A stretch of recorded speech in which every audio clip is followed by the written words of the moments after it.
먼저 너무 무거운 이야기들을 해와서 제가 조금만 제가 요즘 워낙 그 비판을 많이 받고 있어서 오늘 비판을 또 한 번 받게 된 일을 하나 소개드리겠습니다.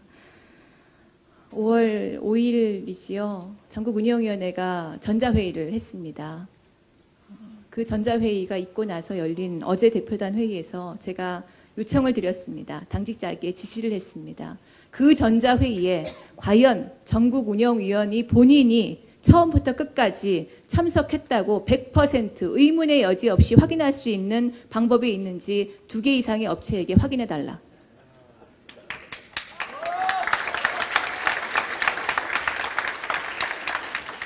그리고 전국운영위원들께 직접 확인해달라. 정말 참여하신 거 맞냐고. 처음부터 끝까지. 본인이 접속하셔서 본인이 키보드를 두드리신 게 맞냐고 확인해달라고 했습니다. 오늘 그 작업이 이루어졌던 모양입니다. 박창환 운영위원께서 트위터에 이런 글을 쓰셨습니다. 이정희 대표님 정말 너무하십니다. 방금 중앙당 당직자로부터 이 대표의 지시사항이라면서 전국 운영위 전자회의 참석 여부 확인 요청이 있었습니다. 전국 운영위원들의 양심을 이렇게 못 믿으세요?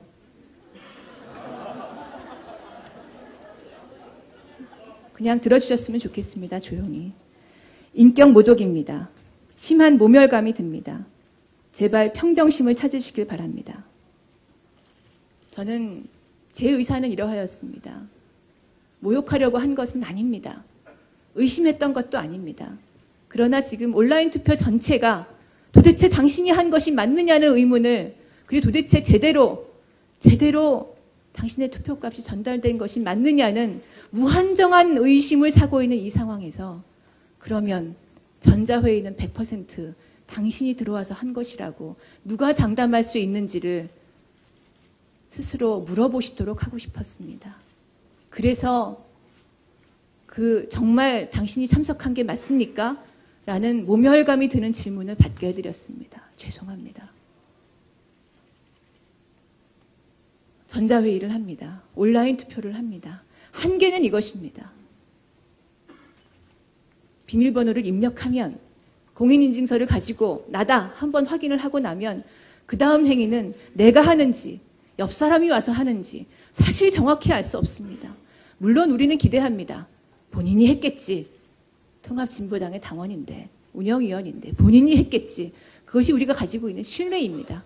그러나 그 신뢰에 기반하지 아니하고 그 제도를 도입한 우리 스스로의 신뢰의 수준에서 출발하지 아니하고 신뢰를 0으로 내리고 정말 참석했어요? 비밀번호 당신 핸드폰으로 받았지만 핸드폰 당신이 가지고 있던 건 맞아요? 그 시간에? 그 시간에 당신이 정말 비밀번호를 입력했어요? 이 한마디는 당신이 친 건 맞아요? 어떻게 입증할 거예요? 라고 물어보면 입증할 방법이 없습니다. 의문을 받는 사람으로서는 어떻게 하란 말이냐. 내가 그래 그 전화 내가 가지고 있다고 하면 됐지. 내 전화번호라고 하면 됐지. 그리고 내가 받아서 입력했다고 하면 됐지. IP 주소 내놓으란 말이냐. 아니면 내가 그 시간 동안 컴퓨터 앞에 2시간 동안 앉아 있었다는 거를 영상을 찍어서 보여주란 말이냐. 불가능입니다. 바로 이겁니다. 온라인 전자회의, 온라인 투표 전자회의. 바로 이런 문제 때문에 아마 화상회의 말고는 정부 차원에서 도입할 수 있는 전자회의는 쉽지 않을 것입니다. 아마 그래서 정부 차원에서는 국가의 선거관리위원회에서는 온라인 투표를 도입하는 것을 매우 주저하고 있는 것으로 보입니다. 그 마음이 이해가 갑니다. 그 판단이 이해가 갑니다. 그러나 저희 진보정당은 이미 10년 전부터 온라인 투표를 도입했습니다. 민주노동당뿐만 아니라 통합진보당을 구성한 국민참여당도 창당 당시부터 온라인 정당을 표방했고 그렇게 온라인 투표를 했습니다. 그렇다면 적어도 우리는 어디선가는 멈추어야 합니다. 맞아? 너 맞아? 이런 오류가 있는 거 아니야? 들여다보고 여기서 오류가 없다고 하면 멈춰야 됩니다. 오류가 아니라는 걸 당신이 입증해봐 라고 이야기하면 안 됩니다. 그 방법이 아니라고? 그러면 또 다른 방법.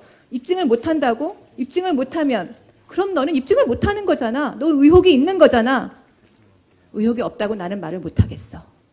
결론이 이렇게 나면 안 되는 겁니다.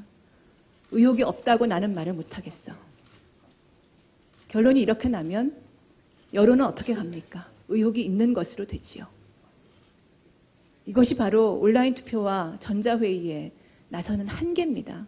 저는 이것을 말씀드리기 위해서 어제 대표단 회의에서 전국 운영위원 여러분께 대단히 모멸적인 전화를 받으시도록 했습니다. 죄송합니다.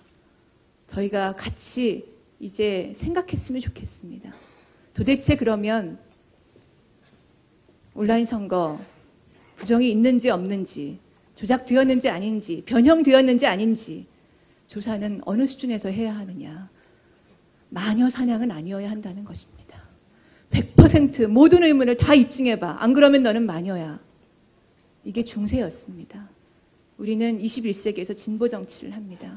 그런데 이 기술적인 온라인 투표의 공간에 빠져들어가면서 지극히 현대적인 문물을 다루면서 우리는 중세의 마녀 사냥으로 들어갔습니다. 이미 그리고 진상조사위원회가 그 마녀 사냥에 들어감으로써 모든 언론은 통합진보당이 자인한 것으로 이것을 보도하였습니다. 통합진보당의 진상조사위원회가 이런 언론 보도를 제공해드려서 언론들께 확인 없이 마녀 사냥식 기사를 쓰게 해서 죄송합니다. 그러나 언론도 한 번쯤은 의문을 가져보셔야 하는 것 아닙니까? 이렇게 말씀드리면 너무 송구스럽습니다만 저희가 이 조사 결과가 바뀌게 된다면 제발 그것만이라도 보도해 주십시오. 제발 보도해 주십시오. 온라인 투표 부정의 쟁점 3가지입니다. 투표 결과 지금 인위적 조작이 있는지, 그리고 프로그램을 통한 투표 결과 데이터의 비정상적인 취득 또는 조작이 있는지, 투표 진행 상황에 대한 부정 취득이 있는지입니다.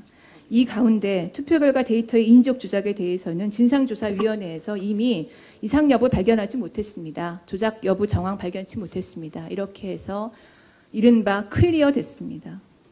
2번째, 남은 의혹. 3번째, 여기에 대해서 진상조사위원회는 각각에 대해서 이런 조작 증거가 있다는 이야기를 하지 않습니다. 그러나 조작되었다고, 조작되지 않았다고 볼 근거도 확실치 않으니 이건 신뢰할 수 있는 정상적인 선거라고, 정당한 선거라고 볼 수 없다. 이렇게 결론을 내리고 있습니다.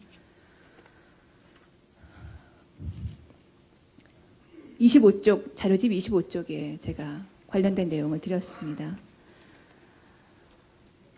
진상조사위원회는 형상관리 프로그램이 없기 때문에 프로그램 조작 여부를 규명할 수 없다. 이렇게 말씀하셨습니다. 몇 군데의 IT 전문가들에게 저희도 확인을 하였습니다. 형상관리 프로그램은 검증용 프로그램이 아니라고 합니다. 즉, 어떤 일이 있었는지 검증하기 위해서 만들어진 프로그램이 아니라 개발자가 개발의 편의를 위하여 쓰는 프로그램이라고 합니다. 2가지의 차이는 무엇입니까? 검증용 프로그램이라고 하면 행위가 모두 기록됩니다. 자동 기록입니다. 그래야 범죄가 있었는지 조작이 있었는지를 확인할 수 있기 때문에 이것이 로그입니다. 26페이지를 보시면 사진을 하나 붙여놨습니다. 디도스 공격 있었을 때 가장 기초적으로 무엇을 했는지 기억하시지요? 로그 파일을 보았습니다. 이것이 조작이 있었는지 여부를 확인하는 첫걸음입니다. 형상관리 프로그램은 무엇이냐? 하나의 프로그램이 있으면 거기에서 그 프로그램을 일부 한 개발자가 따가지고 나옵니다. 체크아웃. 난 이걸 가지고 작업을 할래. 따가지고 나옵니다. 작업을 열심히 합니다. 작업을 다 했습니다. 하지만 나는 집에 가야 되겠는데 내일 작업을 더 해야 되겠습니다. 컴퓨터를 끕니다. 내일 다시 와서 아침에 컴퓨터를 켭니다. 여전히 체크아웃 상태입니다. 또 작업을 합니다. 그리고 그 작업을 다 했다 싶으면 그만하고 체크인하고 저장을 합니다. 남는 행위는 무엇입니까? 오직 체크아웃해서 가지고 나온 화면과 체크인해서 들여보낸 화면만 남습니다. 수동 조작입니다. 검증에 쓰는 프로그램이 아니라고 합니다. 형상관리 프로그램이 없어서 조작이 있었는지 없었는지를 확인할 수 없다는 진상조사 보고서의 내용은 형상관리 프로그램이 뭔지 몰랐던 겁니다. 오히려 로그 파일은 구할 수 있다면, 제가 아까 청년 비리에 관해서는 로그 파일이 존재하고 있는 것으로 확인했다고 말씀드렸는데, 로그 파일은 충분히 이것을 구할 수 있다면, 진상조사위원회가 구성된 4월 12일 이후에 구할 의지가 있었다면 구할 수 있었을 것으로 생각됩니다. 그렇다면 적어도 리드, 보는 것, 로그에 기록될 수도 있고 안 기록될 수도 있는, 이것은 밝혀내지 못하더라도 프로그램 조작이 있었냐 없었냐는 밝힐 수 있었을 것입니다. 하지만 하지 않았습니다. 많은 수사기관의 이 문제의 첫 번째, 컴퓨터 범죄의 첫 번째는 로그 기록을 확보하는데, 왜 진상조사위원회는 형상관리 프로그램에만 매달리고 로그 기록은 확보하지 않았습니까? 이제 와서 로그 기록이 혹시 없다면 이렇게 말하겠죠. 로그 기록이 없어서 조작이 있었는지 없었는지 확인할 수 없다. 조작이 없었다고 말할 수 없다. 그래서 신뢰성을 부여할 수 없다.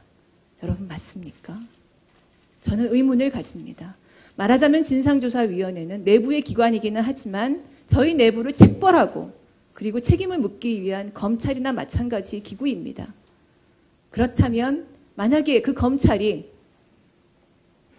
증거는 여기에 있는데, 무죄를 증명할 수 있는 증거가 여기에 있는데 이것을 흘려보내고 이 증거가 소멸되도록 딴 데 가서 열심히 일을 하고 이 증거는 확보하지 못하여 이 증거가 만약에 없어졌다면, 무죄임을 입증할 수 있는 자료가 없어서 네가 무죄라고 말을 못 해주겠어.